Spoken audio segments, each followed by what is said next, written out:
दोस्तों, क्या मोदी और शाह अब ज्यादा दिन तक अपनी कुर्सी पर नहीं टिक पाएंगे? और जिस तरह से जेन ज़ी ने और विपक्ष ने मिलकर सरकार की घेराबंदी की है, क्या मोदी शाह गुजरात लॉबी की उल्टी गिनती शुरू हो गई है? काउंटडाउन शुरू हो गया है। अब सच्चाई यह है कि 12 बरस में यह पहला सीजन है, पहला सत्र है संसद का जब मोदी शाह पूरी तरह से एब्सेंट रहे। और आज मॉनसून सत्र के खत्म होने पर राहुल गांधी ने गुजरात लॉबी पर सबसे बड़ी चोट की। राहुल ने कहा कि मोदी शाह का अब वक्त आ गया है। और मैं आपको बता रहा हूं, आप लिख लो, जिस दिन तक नरेंद्र मोदी अपना इस्तीफा नहीं देंगे, अमित शाह नहीं हटेगा, उस दिन तक नरेंद्र मोदी और अमित शाह नहीं सो पाएंगे। उनको हम जगा के रखेंगे, पूरी रात जगा के रखेंगे, जब तक वो कोलैप्स करके कहें कि भैया ये हमारी बस की नहीं है, माफ करो, छोड़ दो हमें। अब दोस्तों, राहुल की बात में इसलिए असर है क्योंकि पूरे मॉनसून सत्र यानी 20 जुलाई से जब यह सत्र शुरू हुआ था, जिस दिन संसद का घेराव था, छात्रों पर गोली चलाई गई, लाठी चलाई गई संसद के बाहर, उस दिन से अब तक मोदी और शाह ने ना वो सदन में आए, ना एक शब्द बोला। आज सिर्फ जब संसद का सत्र खत्म हो रहा था, वंदे मातरम हो रहा था, राष्ट्रगान हो रहा था, तो एक उपस्थिति दर्ज करी।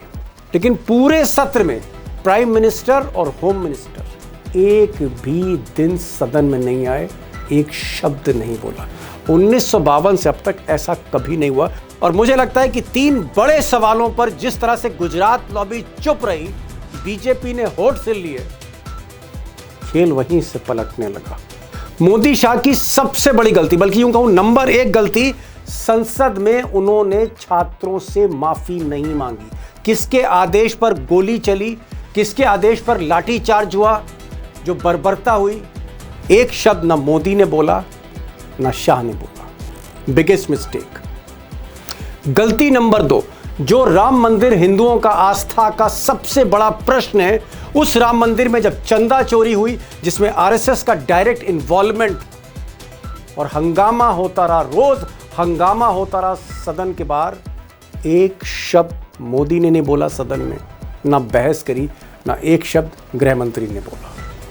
और पॉइंट नंबर 3, पेट्रोल में जो इथेनॉल की मिलावट हो रही थी, लोगों की गाड़ियां खराब हो रही थी, मिडिल क्लास पहली बार, मोदी का वोटर सड़कों पर था, उसको भी निगल गए मोदी और शाह, एक शब्द नहीं बोला।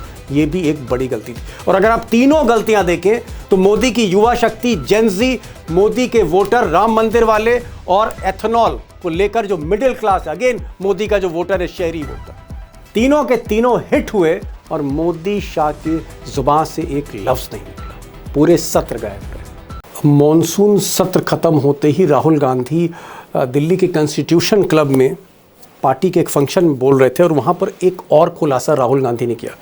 दोस्तों, बहुत इंपॉर्टेंट बात कही। उन्होंने कहा कि पहली बार मैं देख रहा हूं 12 बरस में, ये जो 12 साल है मोदी शाह के, पहली बार जो ऑफिसर्स हैं, गवर्नमेंट के जो ऑफिसर है, जिसे हम ब्यूरोक्रेसी कहते हैं, वो धीरे धीरे खबरें बता रहे, अंदर की खबरें विपक्ष तक पहुंच रही, बाहर आ रही, खबरें लीक हो रही हैं। और राहुल गांधी ने तब एक बड़ा खुलासा किया। उन्होंने कहा कि प्राइम मिनिस्टर ऑफिस, मोदी का जो दफ्तर है, उसके अंदर से खबरें राहुल गांधी तक पहुंच रही, यानी जो सीक्रेट्स हैं वो बाहर आ रहे हैं। इसका मतलब है कि अफसर भी समझ रहे हैं कि सरकार का वक्त करीब आ रहा है। पहले राहुल गांधी को सुनिए, बड़ा खुलासा है। अभी ये मीडिया वाले आपको बता नहीं रहे, मुझे मालूम है। आजकल भैया मैं आपको बता रहा हूं, मोदी जी के ऑफिस के अंदर से मुझे इंफॉर्मेशन मिलती है। पूरा रिवोल्ट चल रहा है अंदर।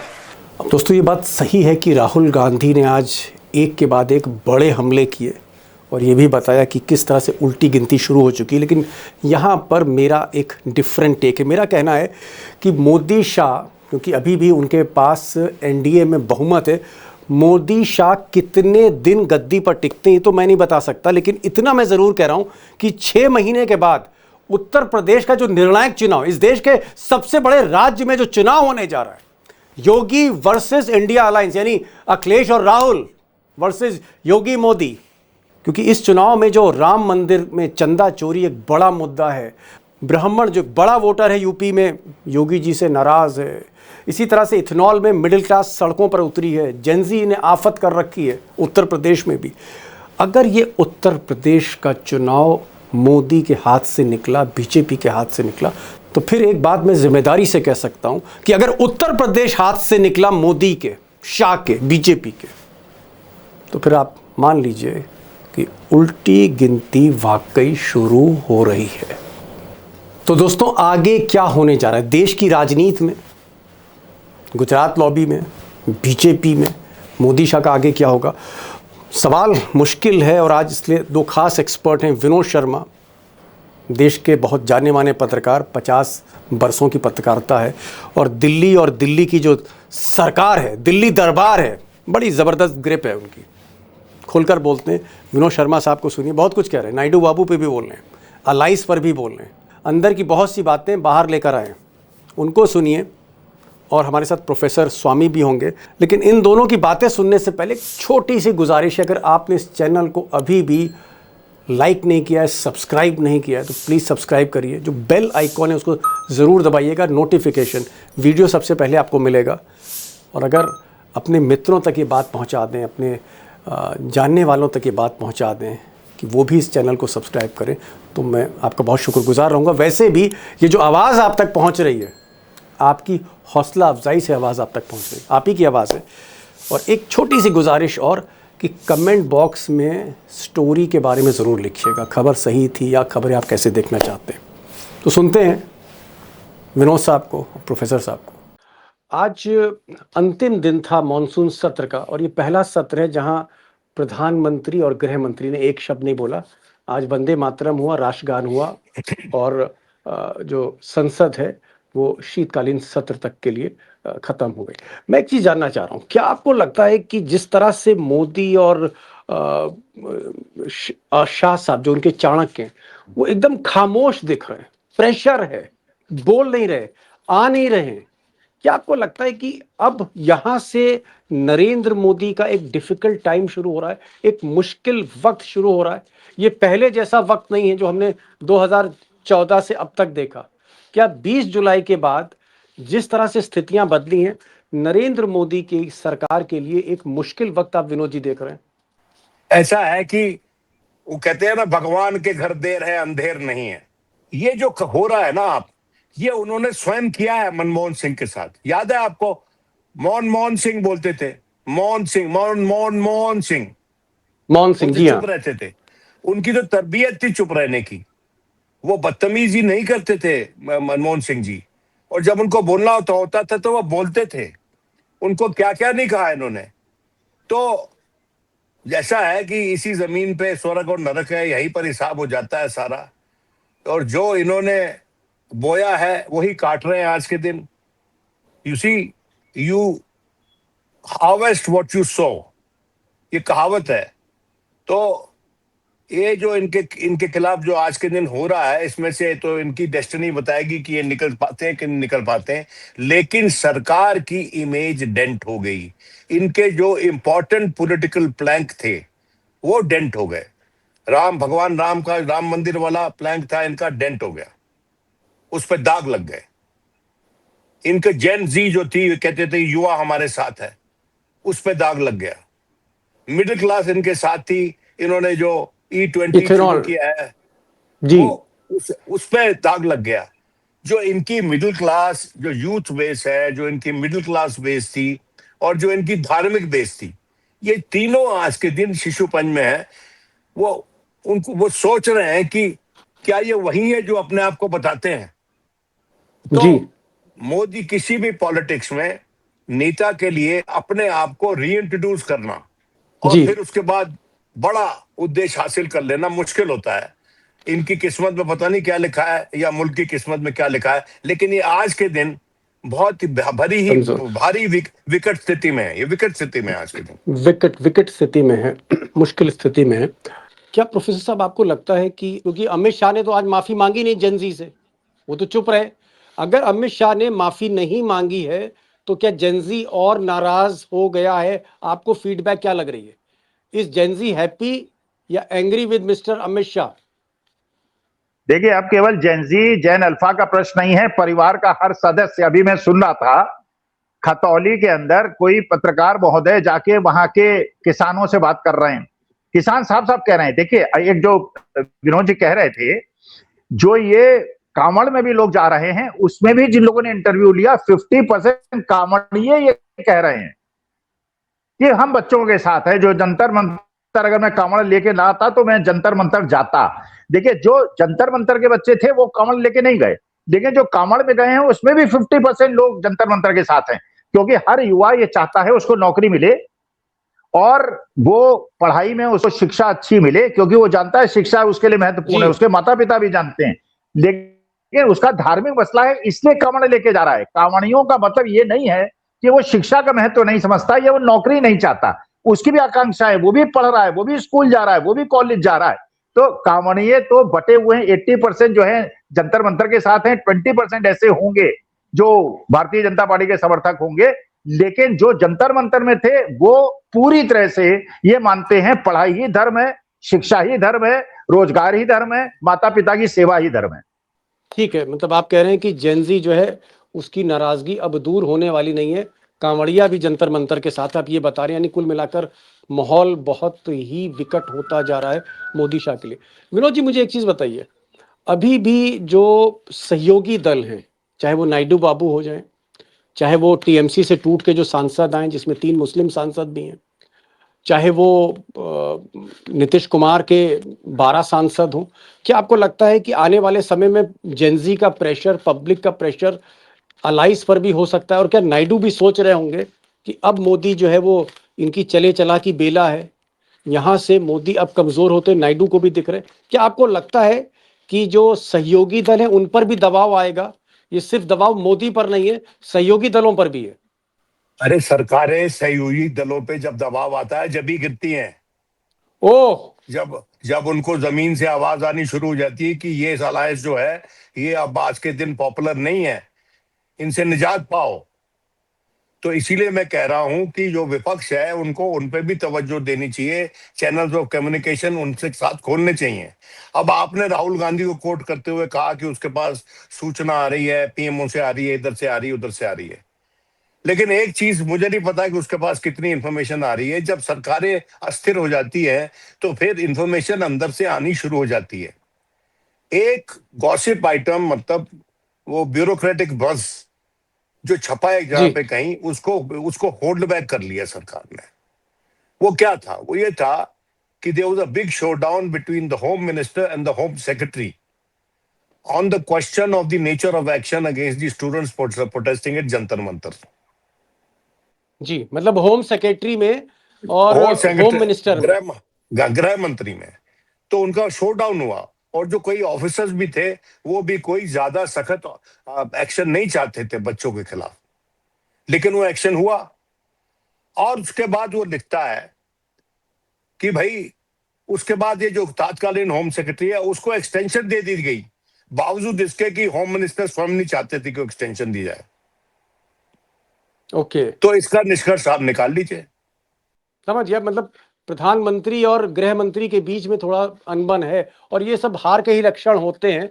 सही कह रहे हैं आप विनोद जी। मुझे एक चीज बताइए कि क्या नायडू बाबू को तो आप 30-35 वर्षों से जानते हैं, नायडू बाबू अभी क्या सोच रहे होंगे?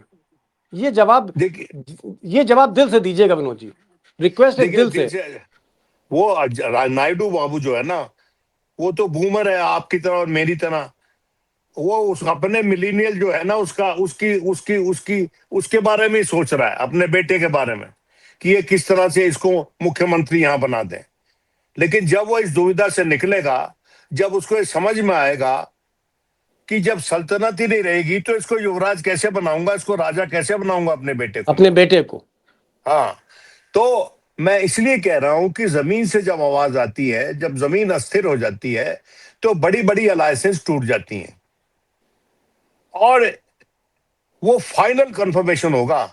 अगर कोई अलाई रिवोल्ट करता है, कोई अलाई कहता है थैंक यू, तो वो फाइनल कंफर्मेशन होगा कि हम और आप और प्रोफेसर साहब जो चर्चा कर रहे हैं वो चर्चा सही है। प्रोफेसर साहब, क्या आपको लग रहा है कि जो जैसा विनोद जी कह रहे हैं कि भाई जब सहयोगी दल साथ में होते हैं, गठबंधन की सरकारें चलती हैं, मिली-जुली सरकारें होती हैं, तो फिर सहयोगियों का बहुत बड़ा रोल होता है और कभी-कभी सहयोगी सरकार गिरा देते हैं। क्या आपको लग रहा है नायडू प्रेशर में होंगे, नीतीश की पार्टी प्रेशर में होगी, बाकी जो लोग सहयोग दे रहे हैं मोदी जी को, क्या वो लोग प्रेशर में हैं, प्रेशर उन पर भी आएगा?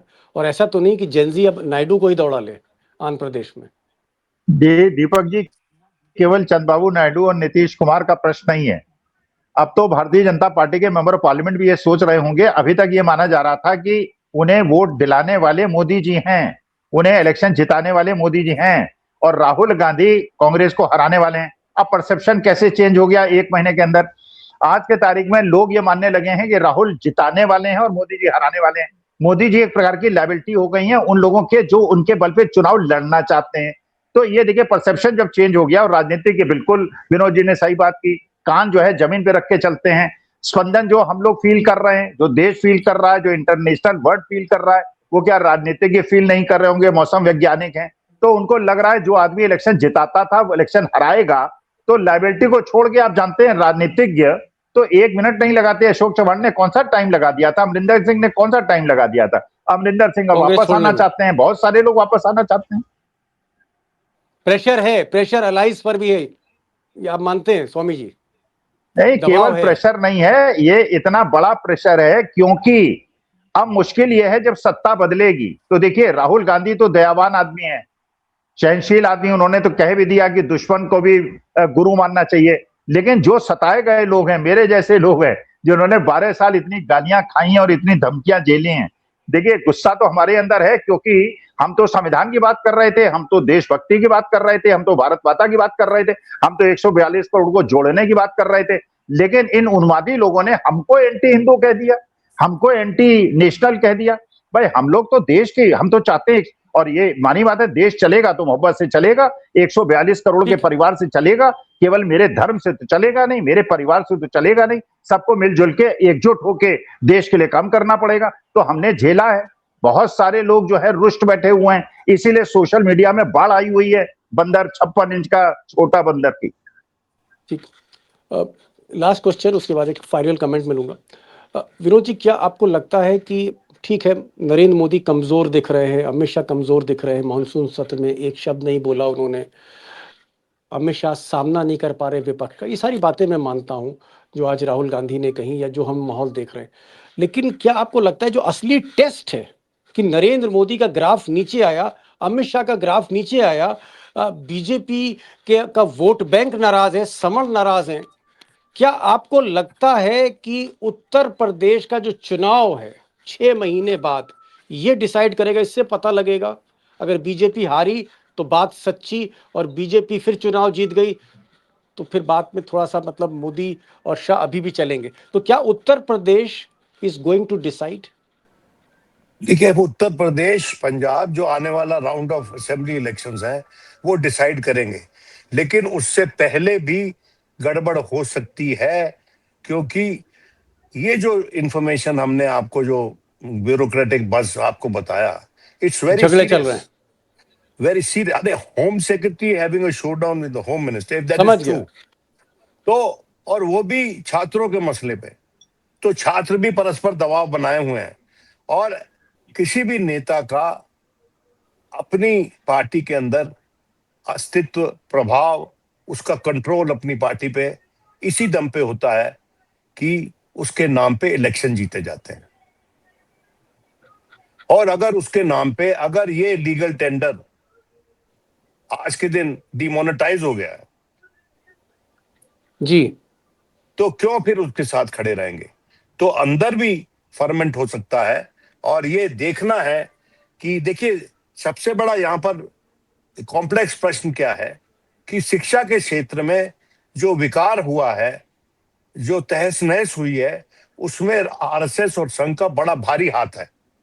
ठीक ठीक, सिर्फ सरकार का नहीं है, तो वो भी दोषी है, सरकार तो दोषी है ही, आरएसएस भी दोषी है जी।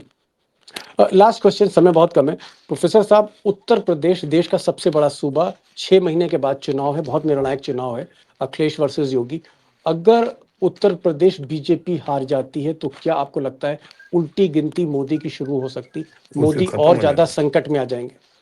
नहीं, मैं कह रहा हूं स्वामी मोदी का संकट यूपी इलेक्शन के होने के पहले ही बढ़ जाएगा और उसके पहले ही ये सरकार गिर जाएगी। विनोद जी आप ही बोल दीजिए, उत्तर प्रदेश का इलेक्शन बीजेपी हारती फिर क्या? नहीं, that's a biggest crisis. Uttar Pradesh का इलेक्शन जहां पर राम नाम पे चोरी हुई है, वहां पर सरकार इलेक्शन हारती है, तो ईश्वर बता रहे हैं आपको कि ये गलत लोग हैं, इनको मत चुनना। ओके देखिए, आप समझिए इस बात को, वो लगेगा कि ये भगवान राम की स्वयं की आवाज है। एक एमपी जीता था अयोध्या से और इतना बड़ा कैंपेन शुरू कर दिया समाजवादी पार्टी ने। अगर यूपी हार गए तो उसके बाद अंदाजा कीजिए कितनी बौछार होगी आरोपों की। ठीक ठीक ठीक ठीक। फाइनल जो हमारा जो दोनों पैनलिस्ट बोल रहे हैं दोस्तों, दोनों ही सीनियर हैं, प्रोफेसर स्वामी हैं, विनोद जी हैं।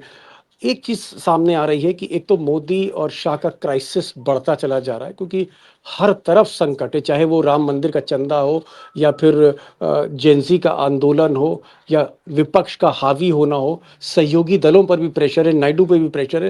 लेकिन दोनों जो हमारे एक्सपर्ट है ये मानते हैं कि अगर उत्तर प्रदेश का चुनाव अगर 6 महीने के बाद हाथ से निकला मोदी के, तो ये संकट और बढ़ेगा, बल्कि संकट नहीं वो कह रहे क्राइसिस बढ़ जाएगी। और प्रोफेसर साहब ने तो ये कह दिया कि हालात ये कि हो सकता है यूपी से पहले ही खेल शुरू ना हो जाए। देखते हैं आगे क्या होगा। बहुत बहुत शुक्रिया प्रोफेसर साहब, आप इस प्रोग्राम में। Vinod ji, so nice of you, thank you so much on such a short okay, notice you joined अरे अस। नहीं, thank you so much sir, ठीक थैंक है। You so much.